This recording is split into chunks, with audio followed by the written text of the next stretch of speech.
se las encuentra en modo accidental. Puede presentar ligera sintomatología no específica como fiebre, un tenue exantema, y las adenopatías occipitales tienen que hacerse el diagnóstico con la mononucleosis infecciosa o los linfomas, que también tienen este tipo de localización. Las manifestaciones clínicas desde el punto de vista oral son mínimas o nulas en la toxoplasmosis. En forma general pueden causar miocarditis, polimiositis, neumonitis, hepatitis y, como ya había dicho, muy frecuente las encefalitis en los pacientes con HIV. Las manifestaciones intraorales, Grispa menciona vesículas múltiples en la mucosa yugal, de aspecto herpético o congestión en el paladar blando. Nada más, son mínimas las manifestaciones. En la etapa aguda, el hemograma revela leucocitosis con linfomonocitosis y una eritrosedimentación acelerada. Y es, vuelvo a repetir, peligroso en pacientes con SIDA que están tratados con corticoides o pacientes que están cursando los linfomas. Las adenopatías cervicales, yo ya les había comentado, son bastante evidentes, no se adhieren a los tejidos superficiales y profundos, tienen consistencia, dureza firme, no reblandecen, por supuesto no supuran y desaparecen a las 4 a 6 semanas de haber aparecido. Este es el motivo de consulta de muchos pacientes, porque piensan que los problemas odontológicos, focos sépticos bucales o periodontales pueden dar lugar a este tipo de adenopatías. Entonces ustedes tienen que saber manejar perfectamente las características de las adenopatías para decirle al paciente, no, nada que ver, esto no es de origen dentario, consulte con un infectólogo para ver de qué se trata. O ante la sospecha de que puede ser una toxoplasmosis, por la relación que tiene el paciente con los gatos, pueden ustedes pedir el examen serológico.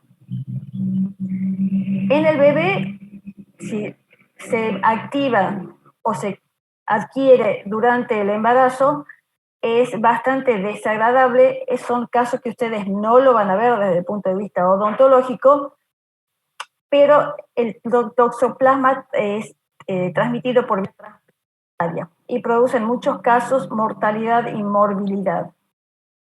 Lo más frecuente que produce es ceguera, sordera, neumonitis o malformaciones cardíacas. La tríada clásica son corioretinitis, que termina en ceguera, hidrocefalia y calcificaciones cerebrales, que en la mayoría de los casos lleva a la muerte del bebé.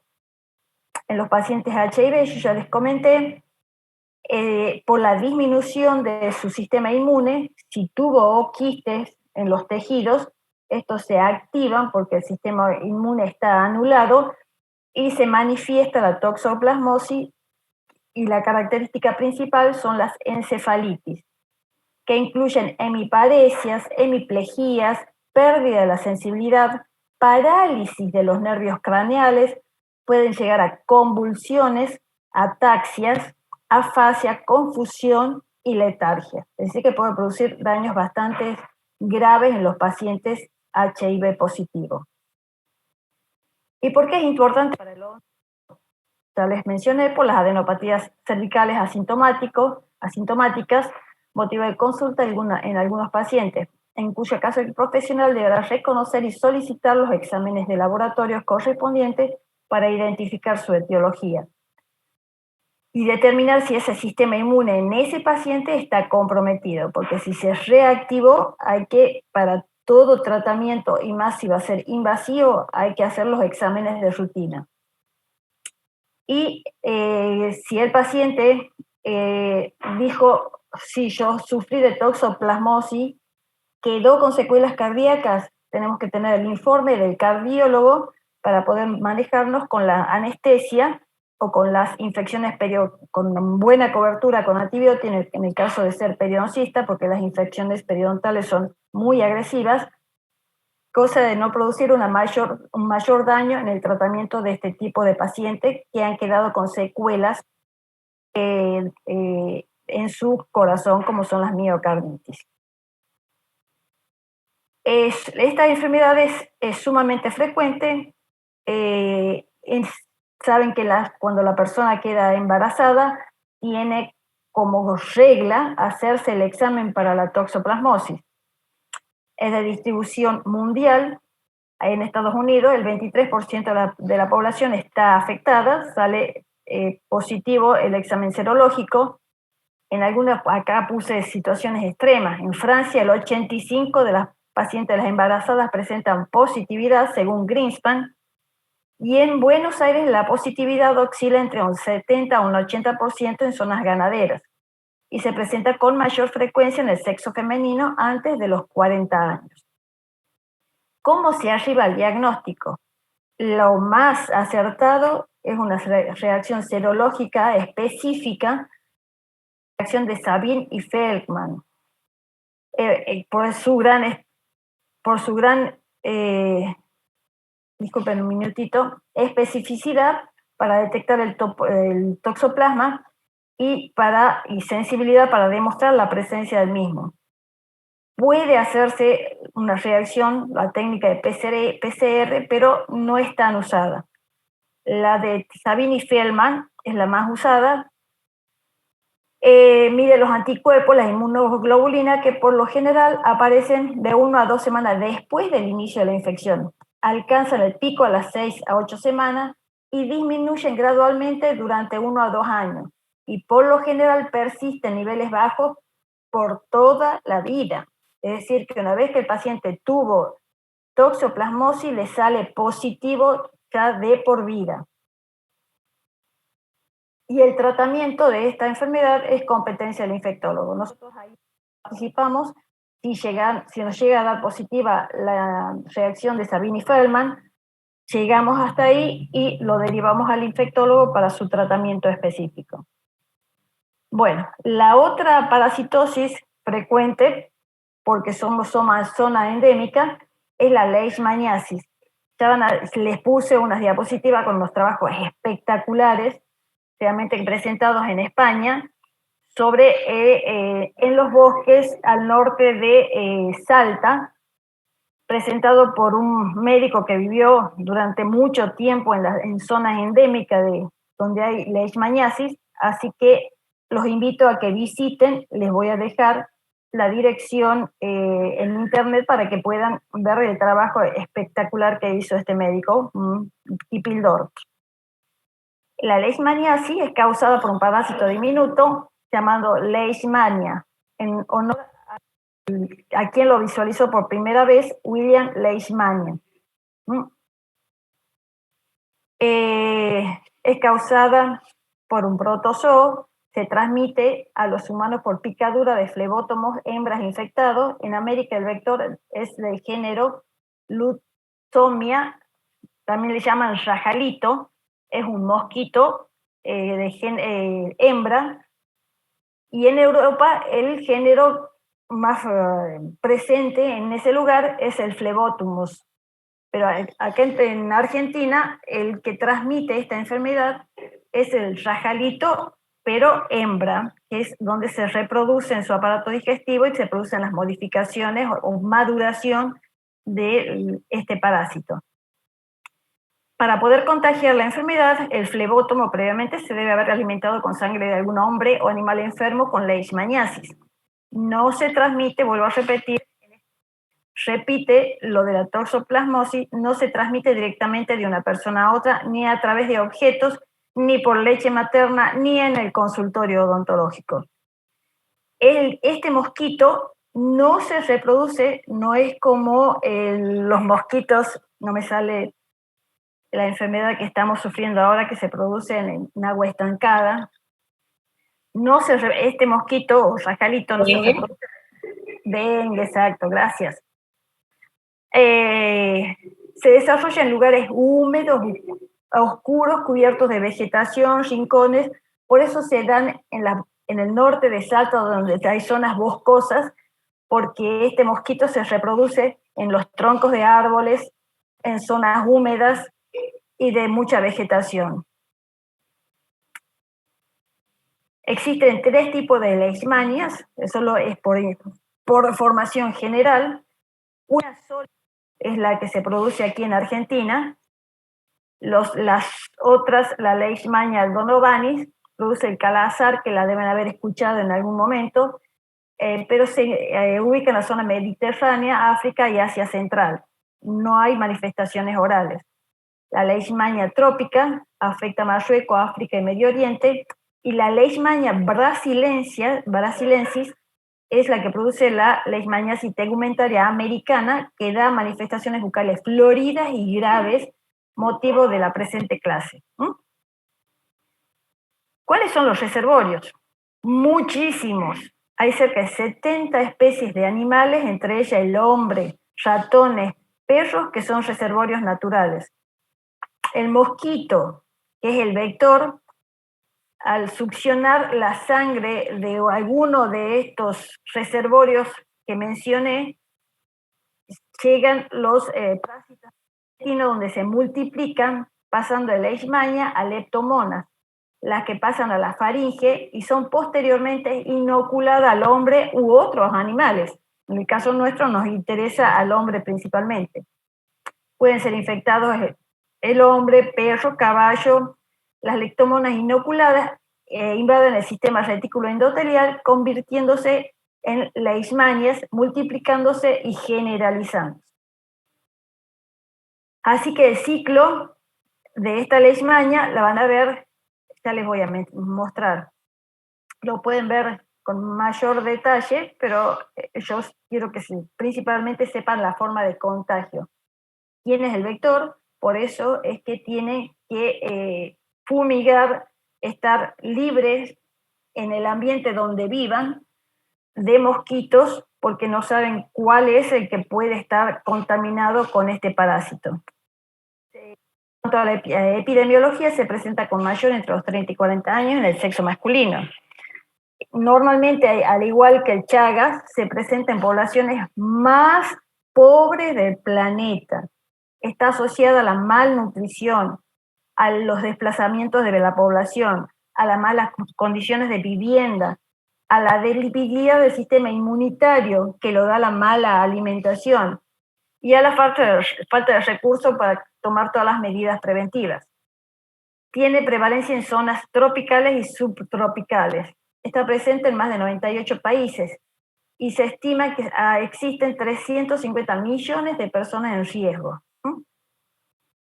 Solo un pequeño porcentaje de las personas infectadas por leishmania terminan padeciendo la enfermedad. Es decir, que pocas se manifiestan. En otras, el sistema inmune la mantiene frenada en su límite saprófito. No se llegan a convertir en patógenas. Bueno, esto es lo que yo quería comentarles sobre el médico Marcelo Omar Kipildor. Los invito a que vean el trabajo de él. Ahí he puesto visitar el link donde van a encontrar el trabajo de él. Lo hizo en Salta, en la parte boscosa, y lo presentó en Bilbao, en España, y donde relata su experiencia en la lucha contra la leishmaniasis. Es espectacular el trabajo, muestra los tipos de lesiones que produce esta enfermedad y el porcentaje enorme de pacientes que la padecen porque ha estado en zonas muy, muy pobres y donde el sistema sanitario no llegaba a cubrir como corresponde. Las zonas endémicas de la leishmaniasis en Argentina van a ver Tucumán casi en su totalidad. Es decir, es el este de Jujuy, la parte central y este de Salta, Tucumán casi en su totalidad, la parte central y norte de Santiago, todo Chaco, todo Formosa, todo Misiones y la parte norte y este y oeste de Corrientes. Así que esas son las zonas endémicas porque es la zona donde circula este mosquito, este rajalito, capaz de transmitir la enfermedad. Eso es lo que yo ya les monté, nada más que en la parte epidemiológica lo divide a las zonas endémicas en 3 sectores: provincia de las Yungas, monte chaqueño y monte subtropical. El monte chaqueño comprende Formosa, Chaco, centro y norte de Santiago del Estero y sector este de Salta. Provincia de las Yungas, que comprende sector de Tucumán, Salta y sector este de Jujuy. Y bosque subtropical este incluye todo Misiones y noroeste de Corrientes. Si están grabando esta clase, los invito a que visiten el trabajo del doctor Kipildor, que comprende 81 diapositivas, donde hace un trabajo de investigación espectacular y un registro de los casos clínicos excelentes sobre la leishmaniasis. Es frecuente en las zonas boscosas aquí en el norte de Argentina. Puede afectar la piel, es decir, según la zona que afecte, se dice que puede ser cutánea, puede ser mucosa, puede ser la combinación de ambas, o también puede ser visceral. La cutánea es la más común y visible. Las llagas en la piel por lo general comienzan en el sitio de picadura del flebótomo. La mucosa afecta principalmente mucosa faríngea, oronasofaringea, que conduce a la destrucción. Esta es una característica espectacular de la destrucción que produce este parásito, es la destrucción parcial o completa de las membranas mucosas de la nariz. Destruye el tabique nasal, dándole a la nariz un aspecto de nariz de guanaco. Nariz guanacoide le llama porque la nariz se aplasta totalmente al perder el soporte del tabique nasal, que es totalmente destruido por este parásito. La leishmaniasis tegumentaria americana da este tipo de lesiones y es la más importante desde el punto de vista bucal. La visceral, que es la más grave porque normalmente lleva a la muerte de los pacientes, no existe aquí en Argentina, está presente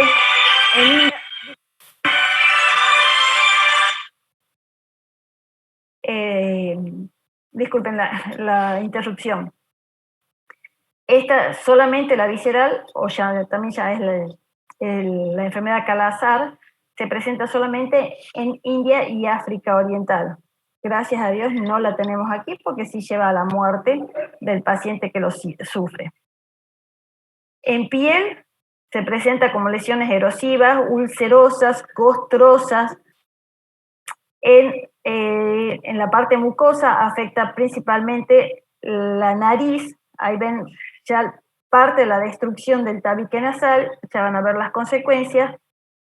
Se le denomina mucocutánea cuando afecta mucosas y piel, y este es el aspecto de un paciente que sufre el Kala-Azar.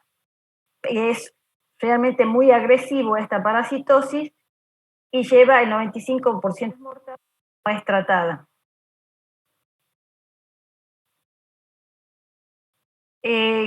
¿Cómo evoluciona la leishmaniasis? 2 minutitos. Por donde ingresa la leishmania, se produce un chancro de inoculación. Acá están mal las siglas. Se produce muy parecido al chancro que se produce en la sífilis, por donde penetra el treponema pálido. Puede ocurrir que después de la aparición de ese chancro de inoculación desaparezca, demora una semana, 15 días, se produce una curación espontánea y no hay más, la enfermedad no avanza. Hay una cicatrización espontánea, una curación espontánea. Puede pasar a un periodo intermedio donde hay manifestaciones cutáneas, puede actuar de tal manera que se produce una curación espontánea luego de las lesiones cutáneas, o puede curar después de un tratamiento específico. Los más graves son cuando pasa este tercer periodo dando manifestaciones tardías en piel y mucosas. Ya cuando pasa al periodo tardío ya no hay una curación espontánea, tiene que ser tratado específicamente y durante mucho tiempo el paciente para poder frenar la destrucción que produce este parásito en las distintas estructuras bucales, nasales y laríngeas. Así que luego de la penetración del parásito, el chancro puede involucionar espontáneamente dejando una cicatriz. Puede pasar un periodo intermedio con posterior involución espontánea o continuar a la etapa tardía con lesiones nasales y orales.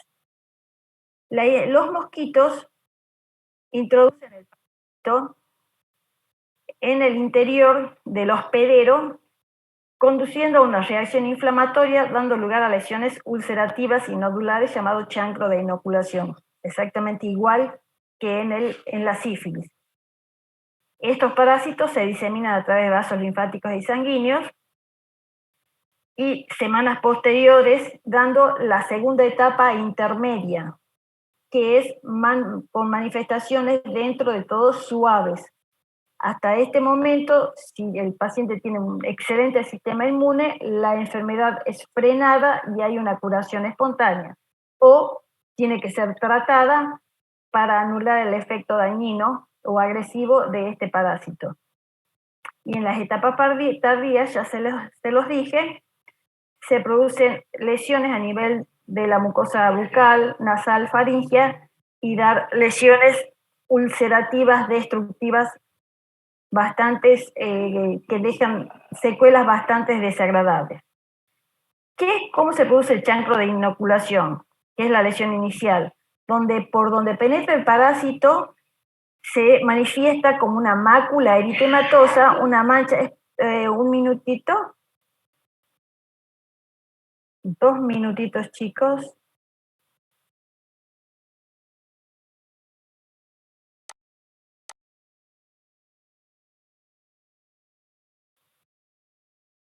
Se produce un poco parecido